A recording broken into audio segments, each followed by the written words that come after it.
by .225 after the first 2 rotations. So the Gators have some catching up to do. Florida will be on balance beam, and Alabama's on the floor. And here on the beam for the Gators, Breanne King.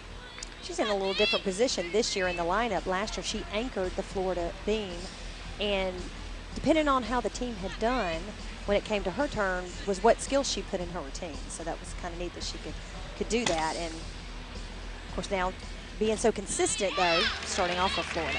You see a nice side summit. That was the skill that she would either put in or out depending on how they had done.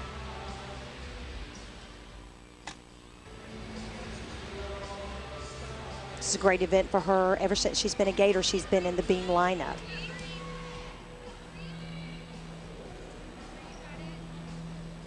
Nice front aerial into a back handspring step out.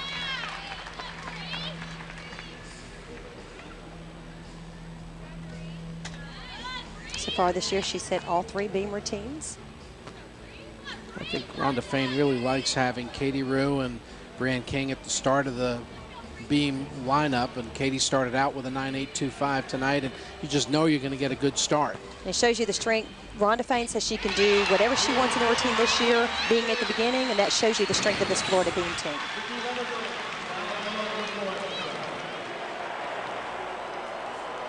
Here's her dismount, round off, double twist.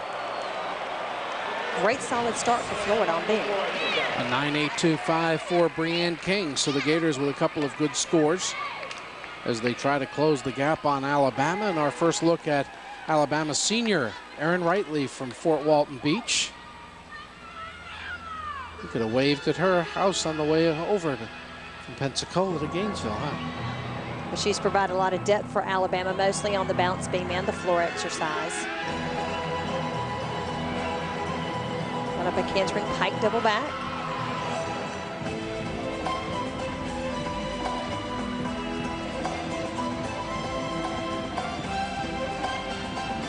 Alabama is ranked #1 nationally on the floor exercise. Always been a great event for them ever since I can remember. 1.5 twist into a nice high layout step out.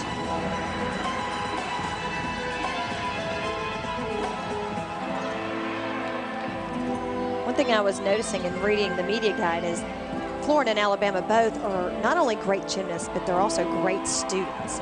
She's a Scholastic All-American and an Academic All-SEC. Both of these coaches really strive for that in these athletes, not just to be a great athlete, but a student as well. Well, it's not often you hear going into a big gymnastics meet, so-and-so is academically ineligible. That's just not the kind of thing gymnastics coaches have to deal with, and it's a credit to these young women and their upbringing and their ability to spread their time around effectively and discipline. Well, they learn discipline in this sport, and they carry it all the way through college, and you can see that. It's a beautiful routine for Erin. That's Erin Rightley. Erin Rightley competing in her home state. Back to the beam for the Gators. And a strong floor routine. Taking a look at that nice high pike double back. And a 9.850 for the Crimson Tide senior. We go back over to the beam, and here's the Gator freshman, Melanie Sinclair. And she's got a lot of difficulty that you don't normally see in a collegiate competition on the balance beam. So that front flip to the side of the beam to start with. You'll see a lot of the gymnasts just getting on the beam as easy as they can, not Melanie. Nice full twisting back handspring, a little bobble.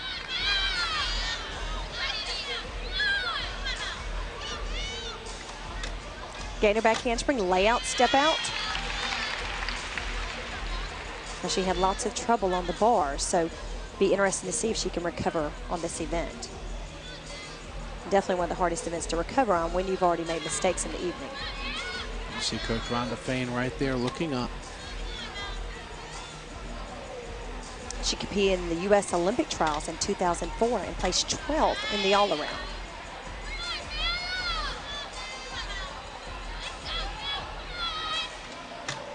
Another full twisting back handspring with a straddle down.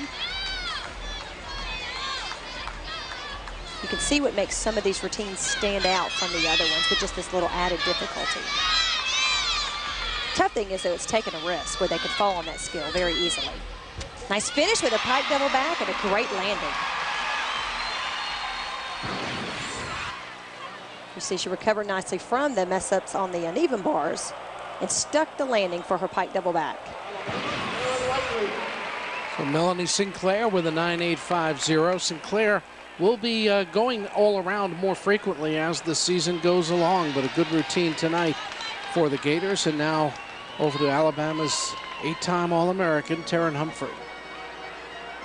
And she did have trouble on this event last week, scoring a 9.40. But she's an All-American on this event, so she should be able to pull off a great performance. Nice front double, Arabian front double. Very unique.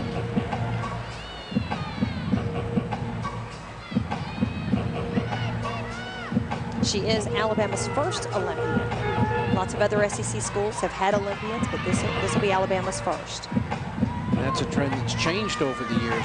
10, 15 years ago, the Olympians would never be found on a collegiate team, but now more and more they're continuing their careers. Right, you see a 2.5 twist into a punch front.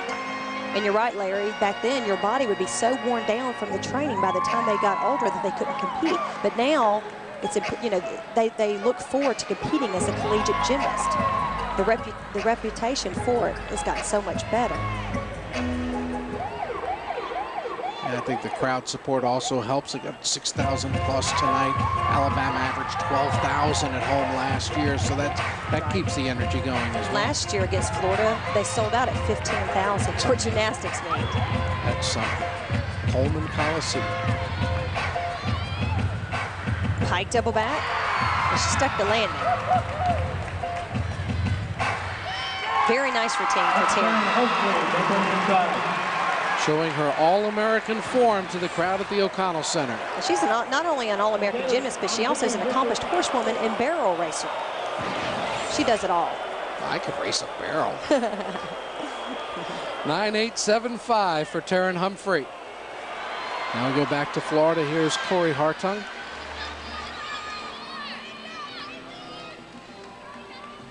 This is one of her best events. She's a first-team All-American on this event, tying for 5th at the national championships.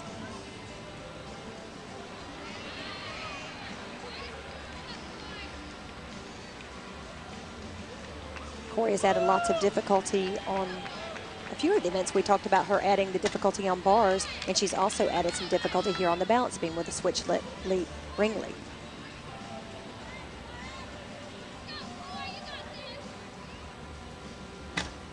Front aerial.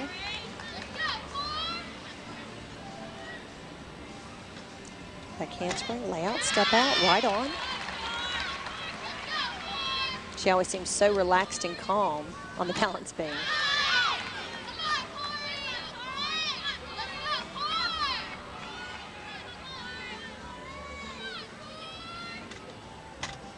She's also the Gator tri-captain, so this team looks to her to lead this team. She had such a tremendous freshman year.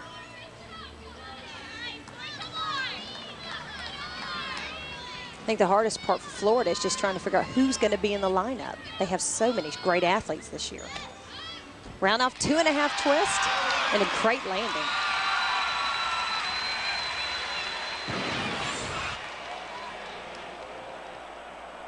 See that dismount, that blind landing?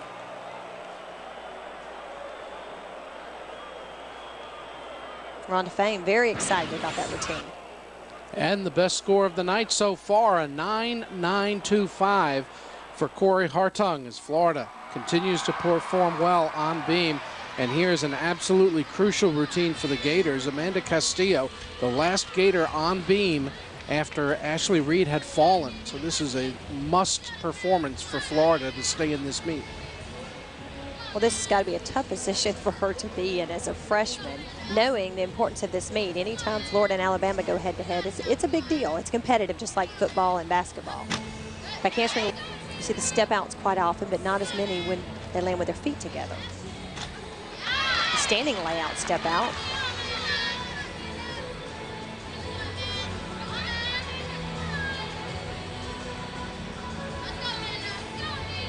She's the smallest Gator on the team at 4'10½".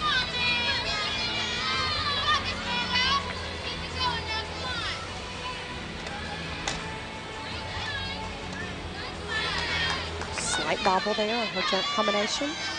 She did not compete on beam at the Super 6 Challenge, so she's really working on improving her consistency on this event. Pike double back, one step on the landing. So Amanda Castillo gets through the routine for the Florida Gators. That's got to be a relief just to come off that beam, even though she had one slight little bobble. Just to stay on the balance beam for that was really important for this Florida team.